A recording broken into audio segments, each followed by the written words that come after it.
Ladybuz's new card is colorless and can be used in any deck, just like the new Ladian. I don't think this new Ladian's effect is particularly useful, so the original's probably better, though Grass has better low investment early game walls. Roselia's new card has a higher average damage but lower HP, plus it's more volatile. I would probably just take the higher HP card these days, though most of the time they're interchangeable. Roserade loses 10 HP but gains a cheaper retreat cost and a trapping effect, both of which make the new card look much better than the old one. Both Alolan Marowak cards work with Kiawe, but while it was really useful on the original, you'd probably just rather build up the new one organically, so you don't have to lose a turn after evolving. The damage is much lower, but the cheaper energy cost is nice. The old one with Kiawe is probably better mathematically though. Litleo got a colorless energy cost, which is presently pointless since all Pyroars require fire energy, but Litleo is a normal type, so I wouldn't be surprised to see a colorless Pyroar sometime soon. You also get 10 more HP, which I like more than damage. The new Pyroar is a generic 2-energy attacker and much easier to use than the old one, though probably much worse since the old one had synergy with Flame Patch and had some pretty explosive power. Fire can do better than either of these though. I only bothered to include the 2 Fire Oricorio in this picture. The new one has a really cool effect where it powers up either itself or any other attacker on your next turn, plus because it's an attack effect, it works alongside supporters, not to mention the effect is applied twice to Mega Kangaskhan. I think this new card is much better than the old one, and one of the most interesting cards in the new set in general.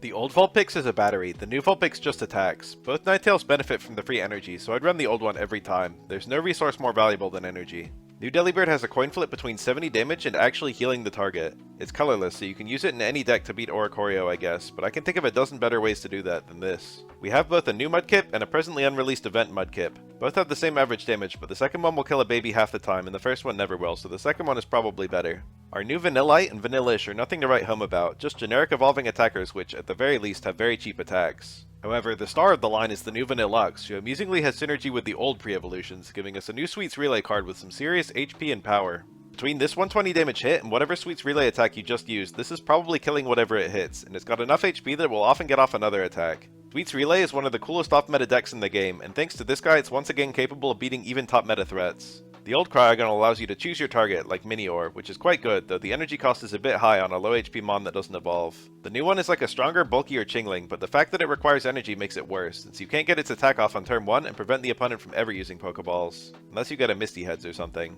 Additionally, one of Chingling's best features is the free retreat, and this has to pay, so honestly I'd rather use Chingling.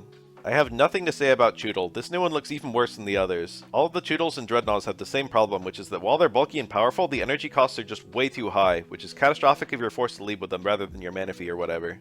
Our original Cramorant was in my opinion one of the worst cards in the game, needing way too much energy for such a low HP basic, even if the effect is kind of good. The new one is just a water type Hitmonlee, which is admittedly very useful. I definitely run the newer one, and it probably could sneak its way into a meta deck.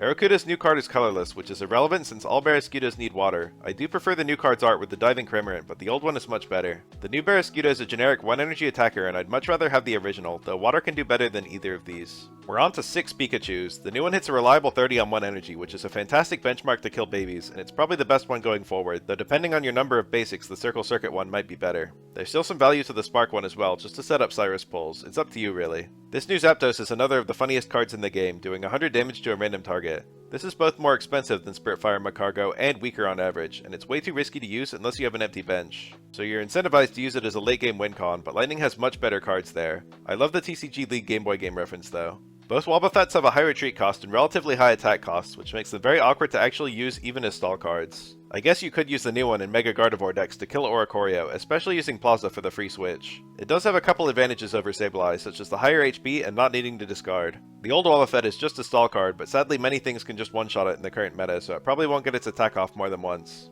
Snubble's new card is a bit stronger, but the old card can attack twice in the time it takes for the new one to attack once, so the old one is probably superior. The new Granbull looks almost completely better than the old one, since 100 isn't a particularly potent benchmark and you no longer hurt yourself, but both of these cards look a bit too pricey to be good. Ralts has 2 new cards, between Confuse Ray plus an unreleased promo with Draining Kiss. Honestly, I'd rather have the Teleport one than any of these, though the Confuse Ray one is an obvious second. For Kirlia, the newest one looks the best by far, getting both damage and the confusion effect, though obviously you're forced to use the middle one if you're using Gallade EX. Our new Gardevoir is just a bad version of Mega Gardevoir, and I'd much rather have the old one providing energies from the bench than the new one which has to attack, even if the ramp is slower. The new Litwick line is a different type, and thus they aren't competing for deck slots. All 3 cards look quite good, especially the new Chandelure, which in my experience has been surprisingly effective even against meta decks. The new Sandshrew is just a Sandshrew for gamblers. It's probably technically the best of the three, just for being able to one-tap babies. The new Sandslash does the same thing for an extra flip and more damage, and if you're lucky you can get a turn 3 kill on a 60 HP Mon. Honestly, it's probably playable, albeit volatile. Our latest Machop has the extremely cool effect of discarding a stadium, but you could just as easily override a bad stadium with one of your own. Any of the three is probably fine. The latest Machoke attacks more chiefly than the others, and I consider this extremely good, especially because fighting is such a good type.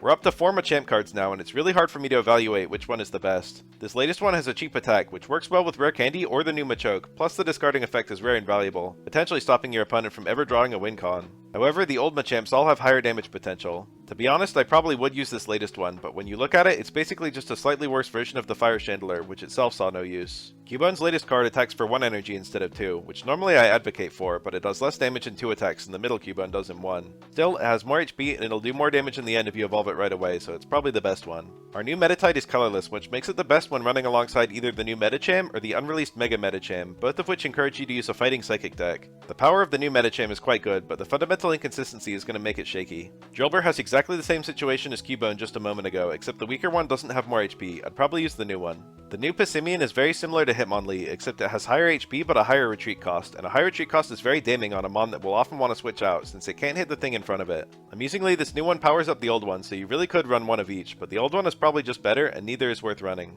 Alolan Meowth's latest card discards an energy from the opponent's active on a coin flip. It's a good effect, and realistically probably better than 20 damage on average. The new Persian is a generic attacker, while the original is generally outclassed by Furfrou. The fake out one is probably the best one these days. Alolan Grimer's new card is colorless, but all Alolan Mucks need dark energy. The new Alolan Muck card has an ability so good you might legitimately run it on an off-color deck, and if you did, you'd run the new Grimer, I guess, plus it has more HP. New Stunky's attack is stronger enough that I'd use it. The new Skuntank has an effect similar to Weezing, but with a higher cost and more power. The cost feels too high and the power too low, so the original is probably better, though to be honest, the original feels outclassed by the other Weezing. New Spiritomb's card is pretty interesting, in that the ability is identical to the original's attack, but only happens once and when it faints, which means you don't need to put energy on it.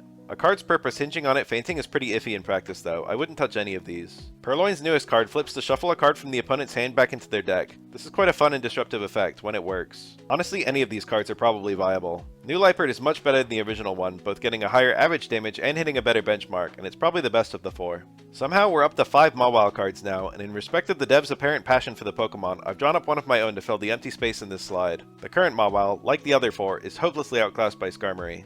The original Excadrill had very cool synergy with Solgaleo, which could bypass its high retreat cost by entering for free, and it could be used to soften up enemies for Solgaleo to kill while also tanking while Solgaleo got online. This new one's higher damage output, cheaper retreat, and higher HP all fall completely flat when you remember the old one could get 3 attacks off in the same time frame. It's just too expensive. The latest Ferroseed got 10 HP but lost some damage. It's probably the one I'd use. The new Ferrothorn has a decent average damage for its cost, plus good HP and great synergy with Will, but the other 2 Ferrothorns are pretty good too, especially with Training Area or Metal Core Barrier. New Honedge has 10 more HP but a higher retreat cost. If you're using Aegislash just to sit on the bench, the new one is probably a downgrade, but if it's going to be an active attacker, it's probably better. Doublade is just whether you like gambling or not. I'm really impressed with the new Aegislash. Its damage is okay, but after attacking it takes 80 less damage from EX Mons. I've been running this, and I'm actually shocked at how well it's been performing, especially with Metal Core Barrier. Lots of decks are just not equipped to deal with it if it ever gets going. The old Aegislash has a very good effect on paper, but I think it's still waiting for the right allies. Looking at the original Meowth art fills me with nostalgia like you wouldn't believe. The new one loses damage and health, but gets a very useful stall effect. Between this awesome ability and its cinematic card, I have to wonder if the devs expect you to use it without Persian.